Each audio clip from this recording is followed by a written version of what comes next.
कथा का प्रसंग तो भैया पहले से ही चल रहा है। आज कथा का तृतीय दिवस है और ये पावन कथा नए निशान क्षेत्र में 88,000 शौनक आदि ऋषियों के समक्ष कथा हो रही है।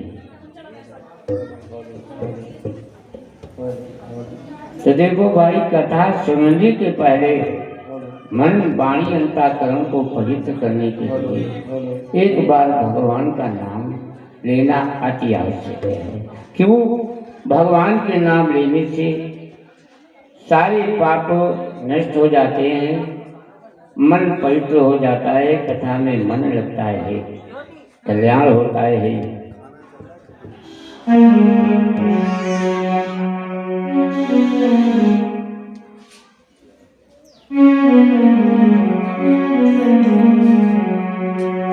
और गोविंद हरे गोपाल हरे गोपाल हरे, गोविंद हरे गोपाल हरे,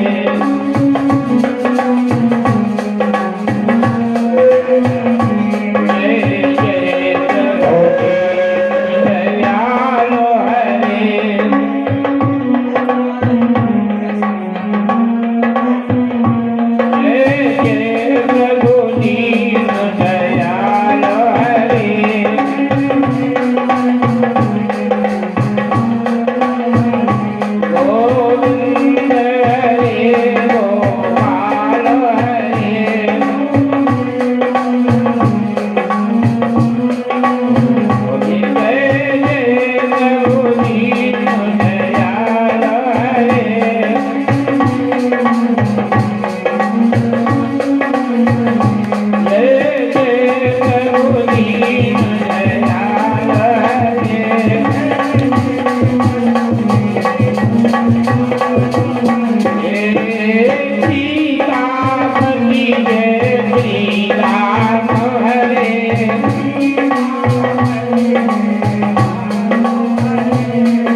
भगवान की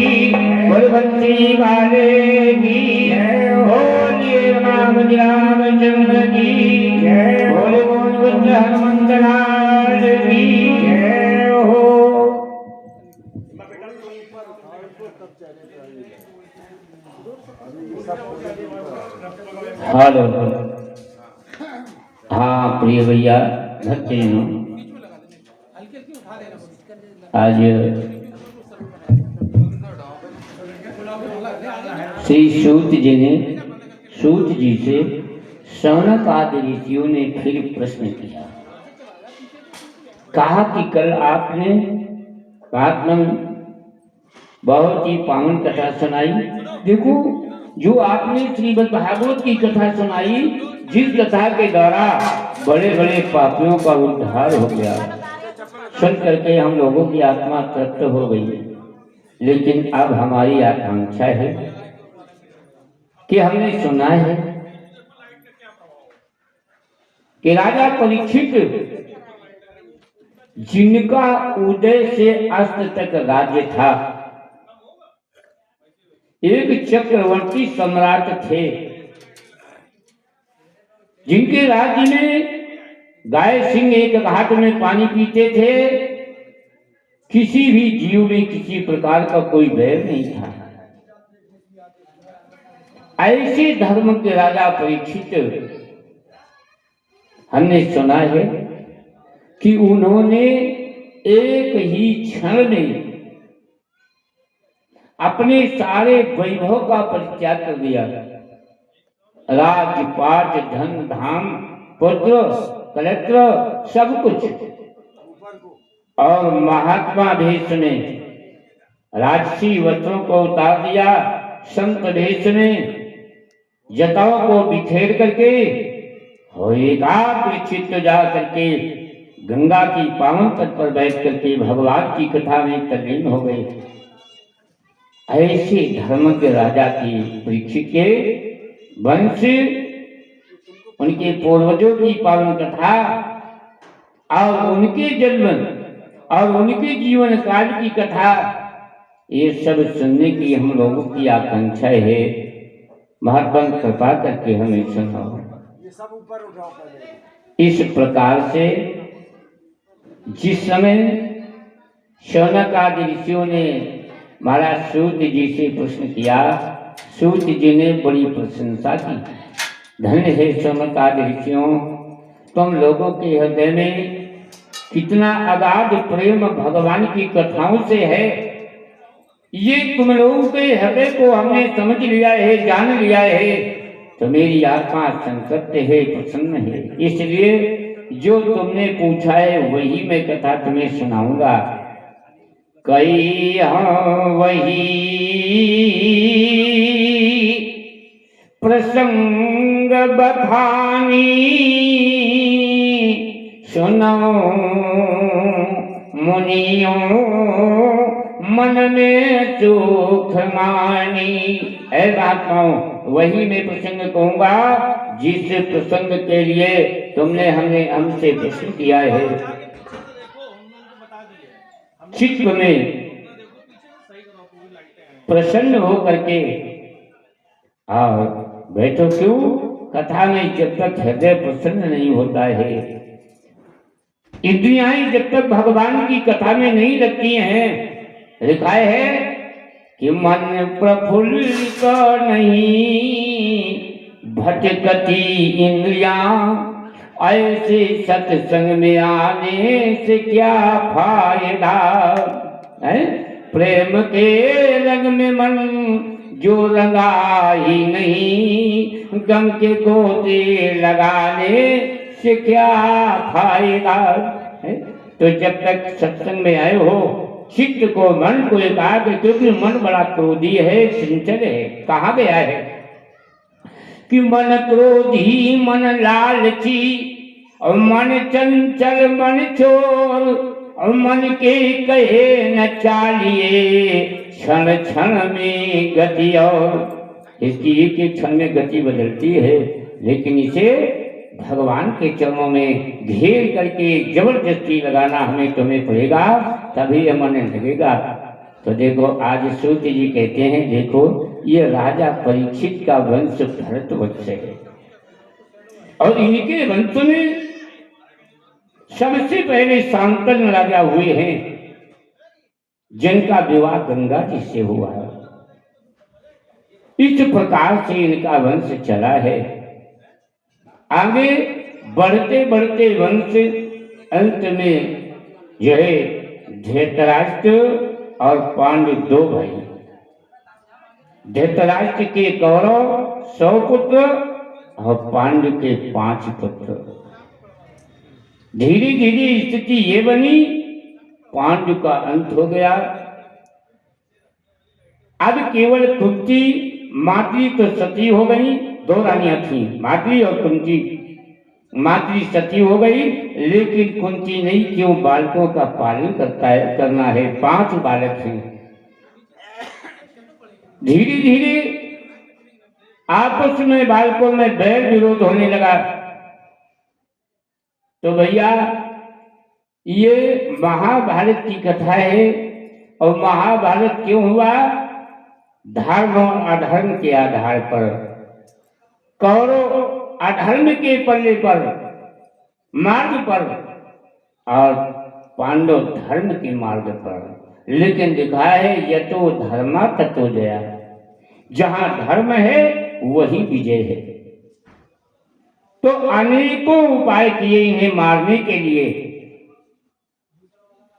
ये दुर्योधन, कौरव, कर्ण इत्यादि लाक्षा भवन बनवाया, जिस भवन में जब ये रहने लगी कुंती मैया तो बालकों के समेत अर्धरात्रि के समय सो रहे थे, उसी समय आग लगवा दी दुर्योधन ने। लेकिन भगवान कृष्ण का हाथ है, भगवान श्याम सुंदर की कृपा है, उससे बच गए। जुआ खिलवाया, कपट के पासे फेंकवा करके सर्वस्व जीता। द्रौपदी को समस्त समाज के अंतर्गत नग्न करने का आदेश किया दुर्योधन ने, लेकिन भगवान कृष्ण ने बचाई ला दी। क्यों? जिस पर भगवान जाके सदा सहायक के सो ताकी जय का कौन अंदेश। जिसके भगवान रक्षक हैं, भला कब क्या बिगाड़ सकता है।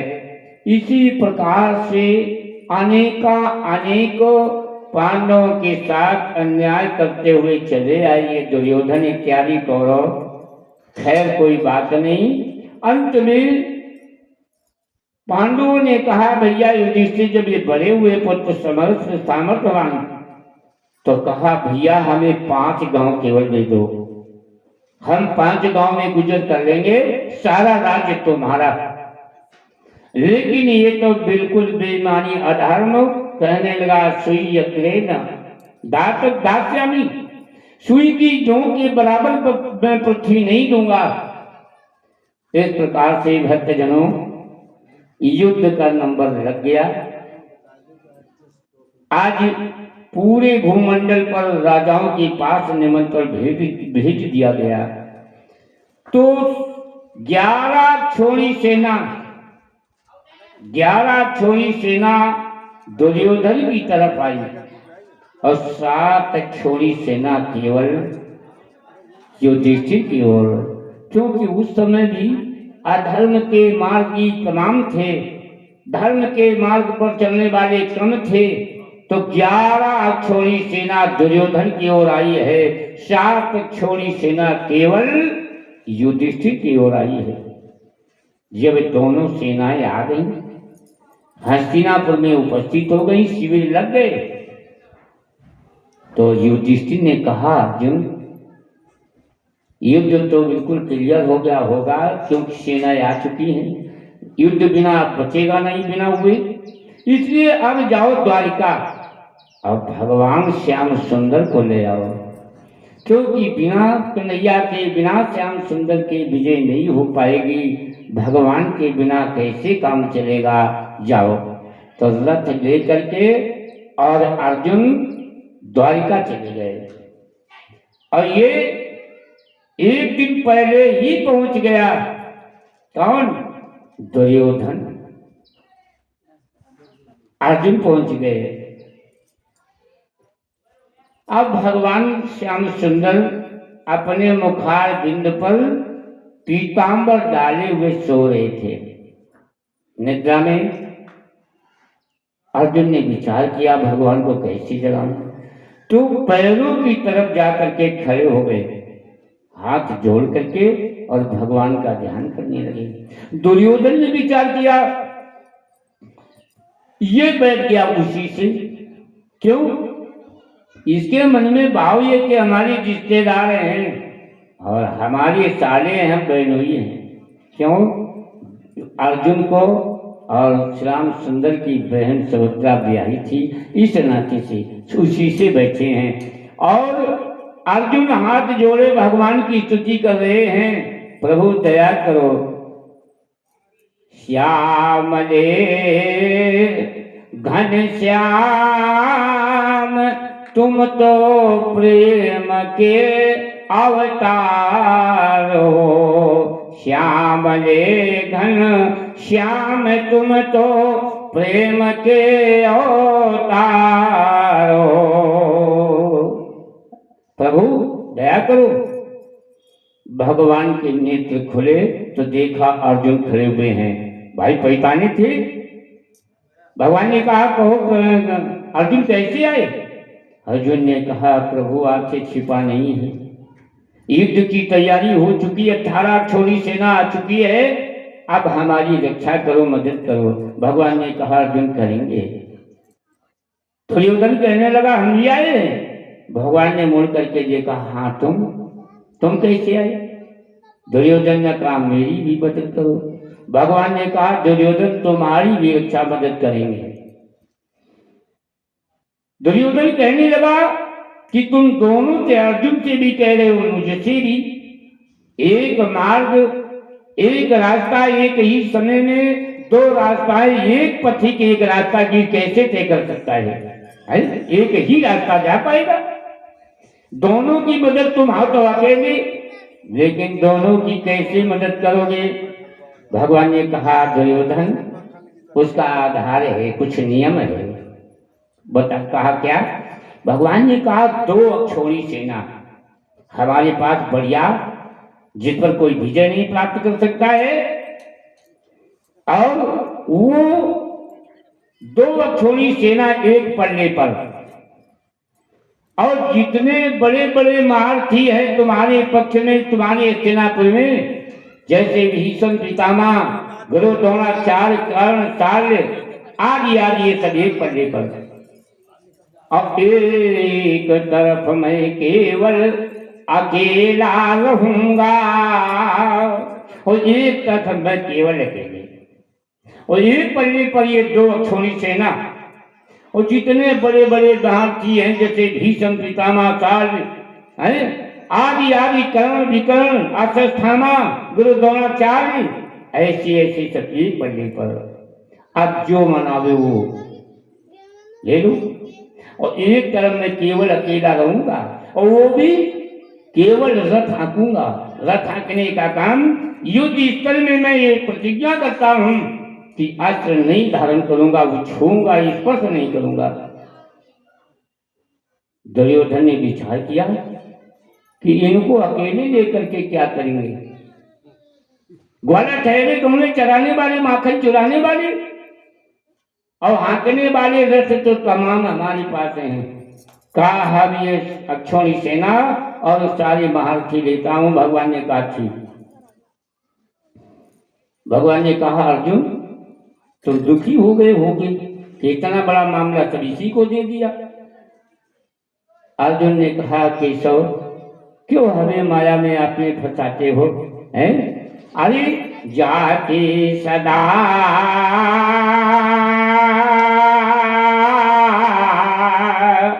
सहायक केशव की जय का कौन देश है?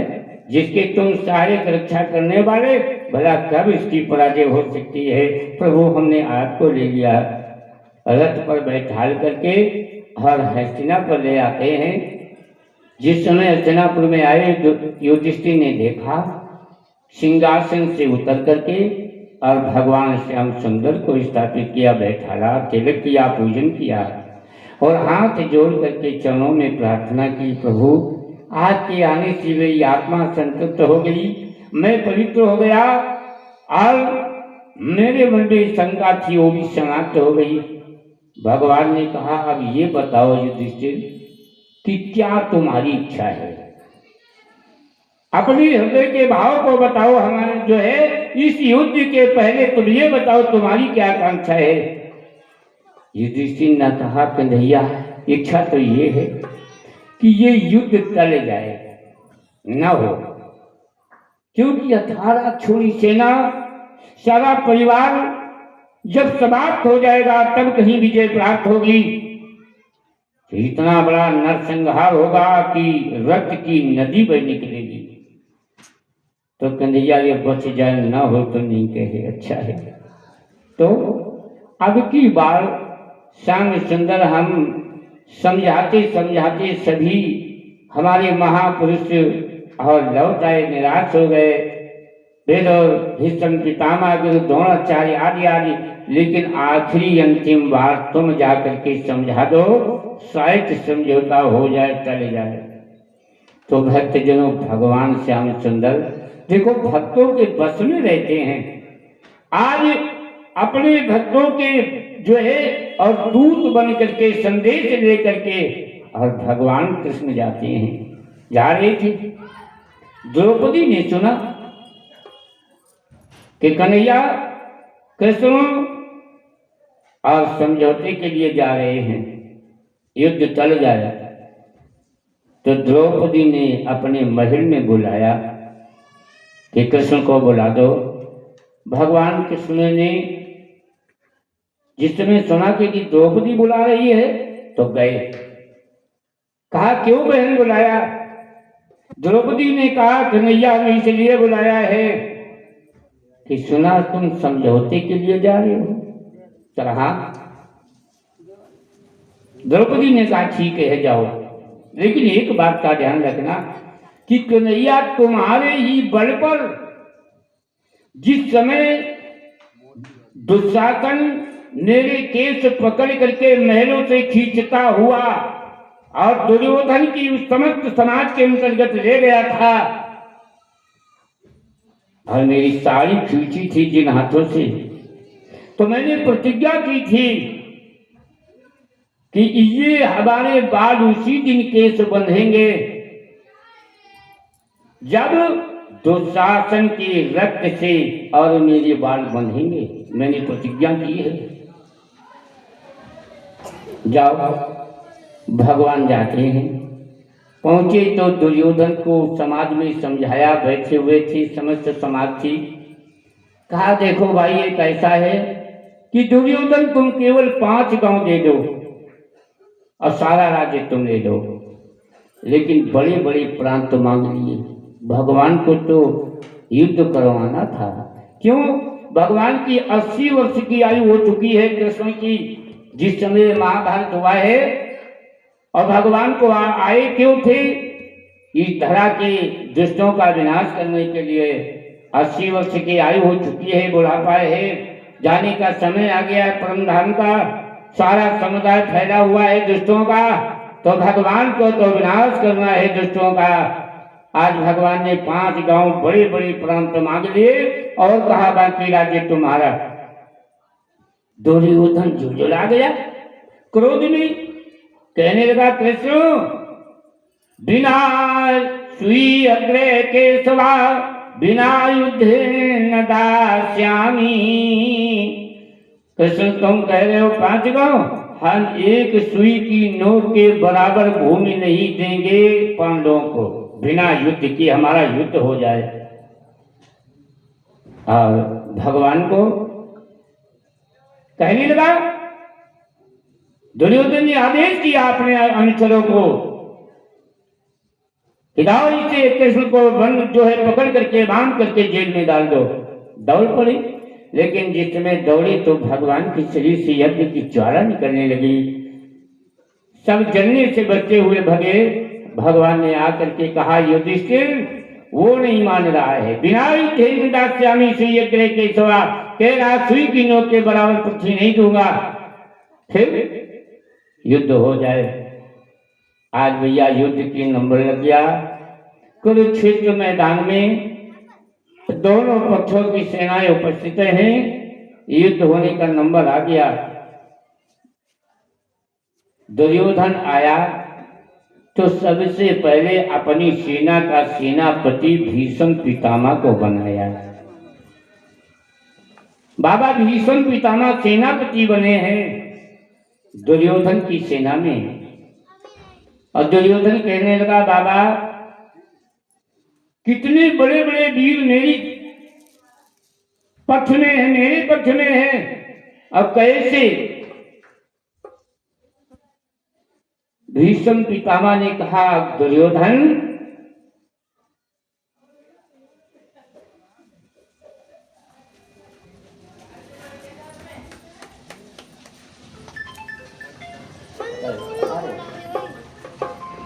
कहे भीष्म जो आपन तेज संहारो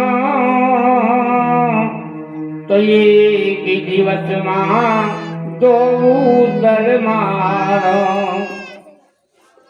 भीष्म पितामह ने जो है कहा, अर्जुन दुर्योधन अगर हम अपने पर उतर आवे तो एक ही दिन में 18 छोड़ी सेना का संहार कर सकता हूं।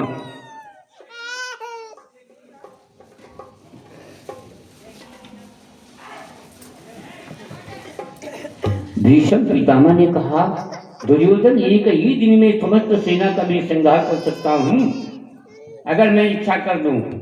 और तुम्हारे पक्ष में जैसे कर्ण विकर्ण अश्वत्थामा आदि आदि ये सब बड़े वीर हैं। एक जो है 5 दिन में कर्ण मार सकता है और 3 घंटे में अश्वत्थामा। इस समय ये सब बताया तो अर्जुन ने कहा, कृष्ण जो है भीष्म पितामह बाबा और अर्जुन के पक्ष में। तो भीष्म पितामह ने कहा, दुर्योधन पर लागत अर्जुन बधे गाय न दूजो बाण। एक पल में एक ही बाण में समस्त 18 छोड़ी सेना का संहार कर सकता है अर्जुन। जो ये कहा तो दुर्योधन कांपने लगा, कहने लगा, बाबा जो तुम कहो अब पार्थ है ऐसे तो फिर जय पाओगे कैसे? है इस प्रकार का अगर जो इस प्रकार से जो इतनी क्षमता है, इतनी शक्ति है, तो फिर कैसे विजय होगी? भीष्म पितामह ने टाल दिया, दुर्योधन ये फिर जो है समय पर जान पड़ेगा। चलो आज दोनों पक्षों की सेनाएं भैया कुरुक्षेत्र में पहुंच जाती हैं। एक तरफ दुर्योधन की सेना, एक तरफ पांडवों की सेना। भगवान कृष्ण रथ हाँकने के लिए बैठ गए, घोड़ों की रास पकड़ी, अर्जुन गांधी लेकर के बैठ गए, शंख बजाए गए। लेकिन अर्जुन ने कहा कि नैया कृष्ण, युद्ध के पहले हमारा रथ दोनों सेनाओं के मध्य भाग में ले चलो, बीचों बीच हम ये देख ले कि किसके साथ हमें युद्ध करना है, कौन मेरे पक्ष में है और कौन विपक्ष में है।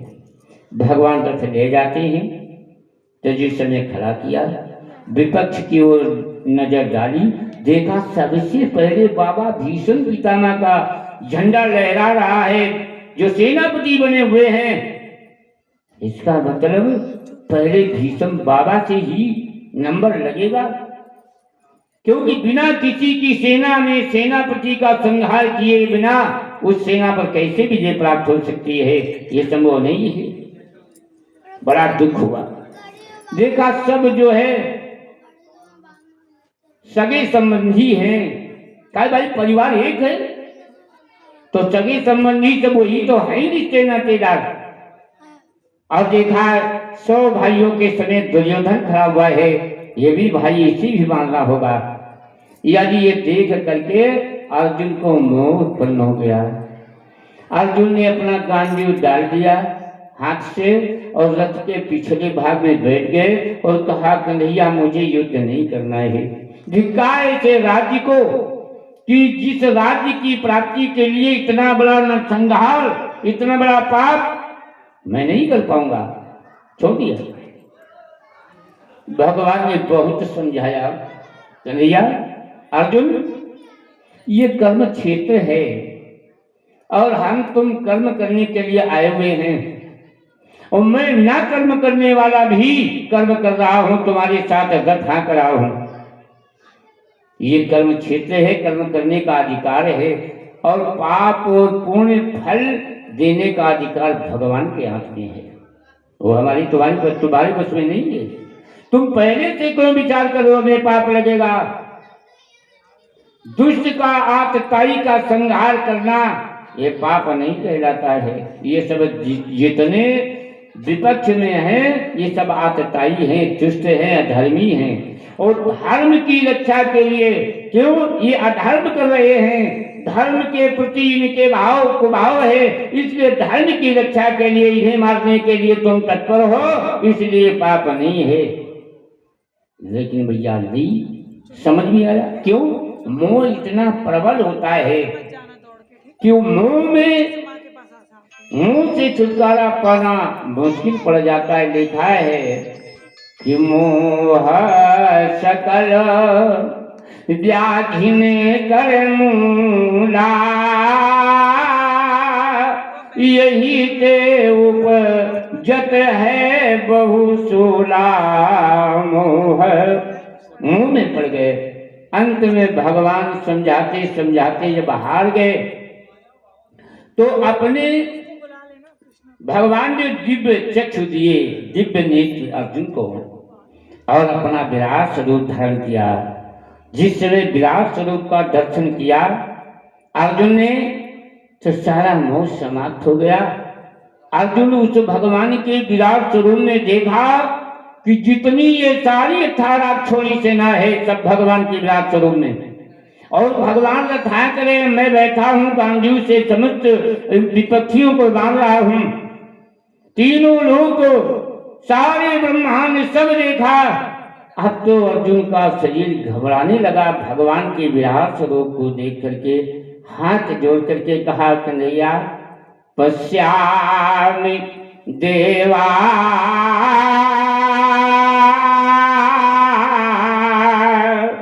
तव देव देहे सर्वास्तथा भूत विशेष संज्ञान ब्रह्मांडमीशं कमलासन से मृतीश शरणानुरंगाच दिव्यान।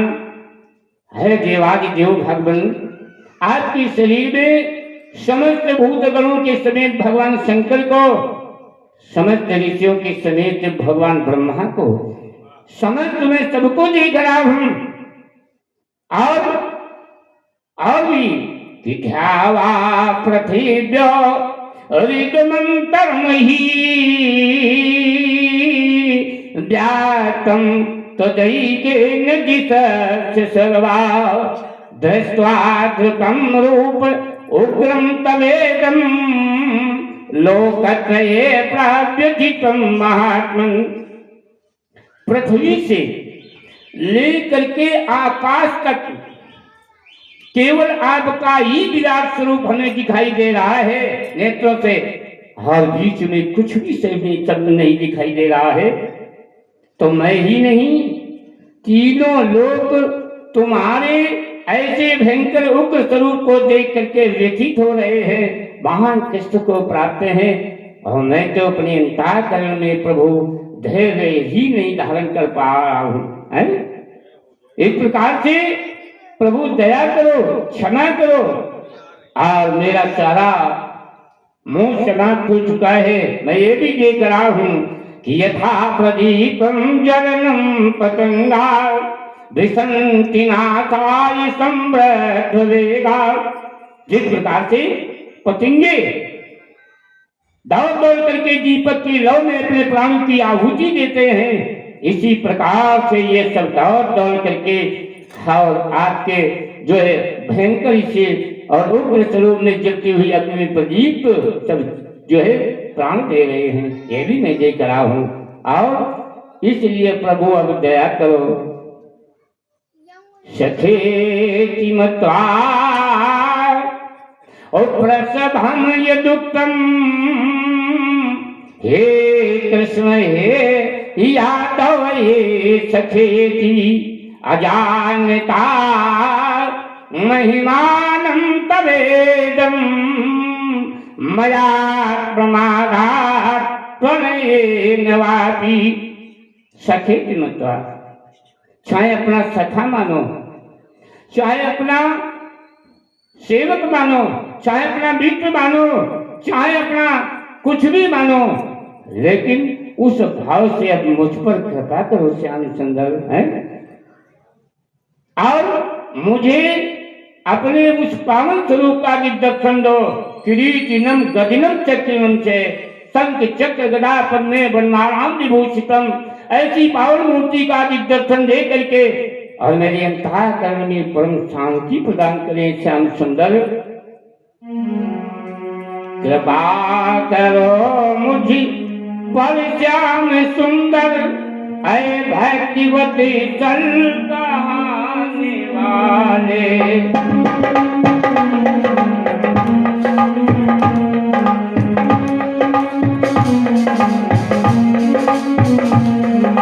कृपा करो मुझे पर श्याम सुंदर, कृपा करो मुझे पर श्याम सुंदर, ऐ भक्तिवती चल कहानी वाले।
आज भगवान जब ये स्थिति देखी अर्जुन की, तो अपना वही चतुर्भुजी स्वरूप प्रकट किया है। भगवान ने देख के बोली भक्त भगवान की। आज भगवान पुनः बैठ गए रथ हाँकने के लिए और अर्जुन गांजू लेकर के युद्ध के लिए तैयार हो गए। भक्तजनों, जिस समय भीष्म पितामह दुर्योधन की सेना में सेनापति बने थे, उस समय दुर्योधन से कहा था मैं प्रतिज्ञा करता हूं कि 10,000 सेना का नित्य में संहार करूंगा। 10,000, लेकिन किसी पांडव को नहीं मारूंगा, किसी पांडव को मैं संग नहीं मारूंगा, लेकिन 10,000 सेना का मैं संहार करूंगा। और इसी विधान से धर्म युद्ध है। देखो उस समय युद्ध में भी, लड़ाई में भी धर्म का पालन होता था। अब धर्म की जगह पर धर्म का पालन हो मुश्किल पूर्ण हो, है? कैसे क्या हो, है? प्रातः से संध्या तक युद्ध होता था, सूर्य उदय से अस्त तक। अस्त के समय युद्ध बंद हो जाता था, शंख बज जाता था। फिर ये नहीं किसी को मारा जाए या कोई किसी को, जो विगत हो जाता था उसे नहीं, जो भागता था युद्ध से उसे नहीं, जो निशस्त्र उस पर भी वार नहीं होती थी। ये सब नियम थे धर्म के आधार पर। आज भक्तजनों, इसी प्रकार से जिस समय 5 दिन व्यतीत हो गए युद्ध होते होते, और जब युद्ध बंद हुआ तो भीष्म पितामह अपने शिविर में गए, बैठे जाकर के। और उसी समय दुर्योधन भागता हुआ आया और बाबा के सामने हाथ जोड़ करके खड़ा हो गया भीष्म पितामह के, और कहा, बाबा तुम्हारे इस युद्ध से मुझे संतृप्ति नहीं है, मैं नहीं प्रसन्न हूं। कहा, क्यों? दुर्योधन, मैंने प्रतिज्ञा की थी कि नित्य 10,000 सेना का वध करूंगा, और मैं नित्य उसी प्रकार से युद्ध करता चला रहा हूं। दुर्योधन कहने लगा, बाबा हमें 10,000 से मतलब नहीं है, हमें एक पांडव अगर तुम मार दो तो मेरी आत्मा संतुष्ट हो जाए। इससे तो मैं यही विश्वास करता हूं कि मेरी ओर केवल ऊपरी भाव से युद्ध कर रहे हो, भीतरी भाव से तुम पांडवों की ओर हो। मैं यही कहूंगा, मुझे विश्वास होता है। जिस समय ये कहा, कहने लगा, 5 दिवस और बीते संग्राम और पांडव कुशल गए निज धाम। 5 दिन आप जैसे महारथी के द्वारा युद्ध करते समय व्यतीत हो गया, पांडव कुशल पूर्वक अपने घर चले गए। ये असंभव नहीं, ये संभव नहीं, ऐसा नहीं होना चाहिए। भीष्म बाबा को क्रोध आ गया, दुखी हो गए और कहा, दुर्योधन अगर ऐसी बात है तो मैं प्रतिज्ञा करता हूं। एक नारायण सा बाण निकाला अपने तर्कस से, मंत्रों से अभिमंत्रित किया और कहा, ये मैं रख रहा हूं, इसी बाण के द्वारा कल मैं एक पांडव का संहार करूंगा। ये प्रतिज्ञा बाबा भीष्म पितामह की प्रतिज्ञा कोई प्रतिज्ञा नहीं थी साधारण की। हाहाकार मच गया दोनों पक्षों में। अरे बाबा भीष्म पितामह ने प्रतिज्ञा की है कल एक पांडव का संहार। बड़ी प्रसन्नता है कौरव दल में, लेकिन पांडव दल में बड़ा दुख हो गया कि अब क्या होगा। अगर बाबा भीष्म पितामह ने प्रतिज्ञा की है तो अवश्य कल एक पांडव मारा जाएगा। रोती हुई कुंती आज भगवान के पास आई, कृष्ण के कन्हैया अब क्या होगा। भगवान ने कहा, चिंता मत करो। क्या तुम पगली हो गई हो कि जब मैंने तुम्हारे बालकों की रक्षा का भार अपने हाथों पर ले लिया है तो कौन बिगाड़ने वाला है, क्यों चिंता करती हो। सारा भार तो मेरे ऊपर है, तुम्हारे बालकों ने सर्वस्व मुझ पर अर्पण कर दिया है, जाओ चली गई। इस प्रकार से और एक बात और तय की थी भीष्म पितामह ने, दुर्योधन कल तुम 4 बजे अपनी रानी भानुमति को हमारे शिविर में भेजना, मैं उसे विजय का आशीर्वाद दूंगा। चली गई। जिस समय भगवान ने देखा कि भीष्म पितामह जग करके स्नान ध्यान करके अपने शिविर में ध्यान, भगवान के ध्यान में ध्यानार्थ बैठे हुए हैं, उसी समय द्रौपदी को बुलाया और कहा, द्रौपदी चलो मेरे साथ। द्रौपदी ने कहा, कन्हैया ये अर्धरात्रि का समय कहाँ चले। भगवान ने कहा, चुपचाप चली आओ। द्रौपदी चल पड़ी, चप्पल पहने खटर पटर हो रहा। भगवान ने कहा, ये खटर पटर के काम खत्म करो, लाओ चप्पल। चप्पल अपने पीताम्बर में लपेट करके भगवान ने बगल में डाल लिया। देखो भगवान कितनी भगवान की जो है अपने भक्तों के बस में है, कितनी बड़ी रक्षा करने वाले हैं। और पहुंच गए वही शिविर के पास में। कहा भैया एक बात है द्रौपदी, भाई बाबा भीष्म पितामह समाधि से हैं और तुम्हारे पैरों की जाने की उन्हें जरा भी आहट न मिलने पावे, चले जाओ और जा करके जाते जाते चरणों में अपना सर डाल देना, सारा काम बन जाएगा। हम यहीं बैठे हैं और भगवान अपन पीताम्बर का घूंघट लगाओ और घूंघट मार करके पास जो है दरवाजे पर बैठ गए कि कोई अगर निकलेगा तो जान नहीं पाएगा कि यहाँ कन्हैया बैठी, यहाँ क्या कर रहे हैं। तो भगवान ने कहा कि खुद तो द्वारे पर बैठ गए और भीतर भेजा पांचाली को, खुद बैठ गए और द्रौपदी को अंदर भेज दिया। द्रौपदी प्रवेश किया, बाबा ध्यानास्थ हैं, माला हाथों में चल रही है और भगवान के ध्यान में ध्यानास्थ हैं। और तब तक द्रौपदी गई, बाबा को आहट भी न मिला और जाते जाते अपना मस्तक डाल दिया चरणों में। बाबा ने विचार किया कि कल हमने कहा था दुर्योधन से ये उसी की रानी आई है, क्योंकि देखा हल्की दृष्टि में कि द्रौपदी के तन की रंगीन साड़ी सधवा पन दर्शाती है, देखा रंगीन साड़ी है, देखा बाबा ने हल्की दृष्टि में कि जो स्त्री मेरे चरणों में सर डाला है इसकी साड़ी रंगीन है और रंगीन साड़ी सधवा ही स्त्री पहनती है, विधवा तो पहनती नहीं है, इसलिए सधवा है। तो इसे उसी प्रकार से आशीर्वाद हम दे दें। तो नेत्र बंद किए रहे और आशीर्वाद दे दिया कि सिंदूर से मांगे न खाली हो पुत्री तेरा पति अमर, तुम्हारा पति अमर हो और सिंदूर से तुम्हारी मांग भी न खाली हो। क्यों ये आशीर्वाद दे दिया। द्रौपदी ने घूंघट खोला और खड़ी हो गई सामने और कहा बाबा आप तो सत्यव्रती हैं, सत्य बोलने वाले हैं, लेकिन आज ये असत्य क्यों है।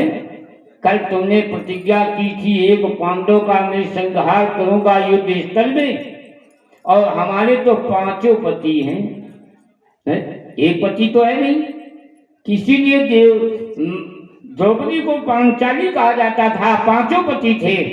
तो कहा बाबा ये 5 पतियों में से यदि बाबा एक भी पति मारा जाएगा सिंदूर कहाँ फिर बाबा ये वचन असत्य हो जाएगा।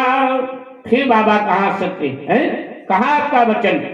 अगर एक भी पति मेरा मारा गया तो मैं तुम्हारा ये सिंदूर का बताना जो है अमर का ये व्यर्थ हो जाएगा। अब बाबा को ज्ञान हुआ, नेत्र खोल करके देखा, अरे ये क्या है, तो द्रौपदी है, ये क्या मैंने कह दिया। तुरंत बाबा कांप गया शरीर, मन डोल गया, तन कांप गया और हाथों से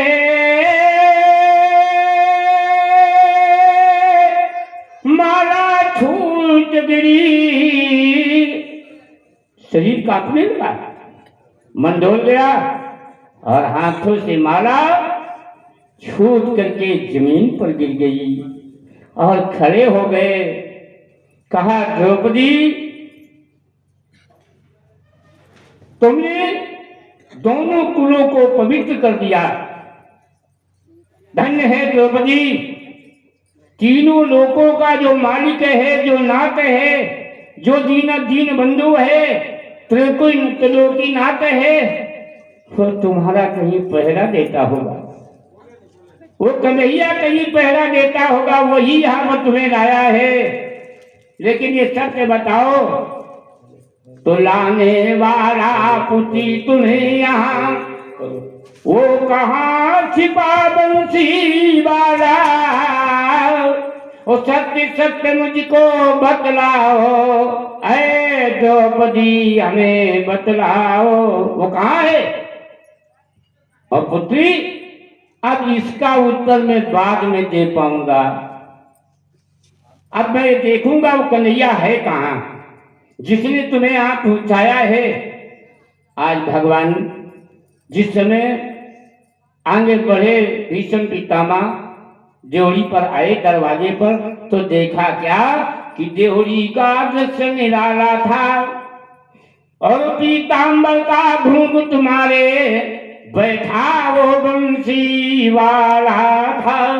देखा यहाँ का तो बड़ा दृश्य निराला, वो भगवान श्याम सुंदर बंसी वाले अपने पीताम्बर का घूंघट डाले हुए और बैठे हुए थे।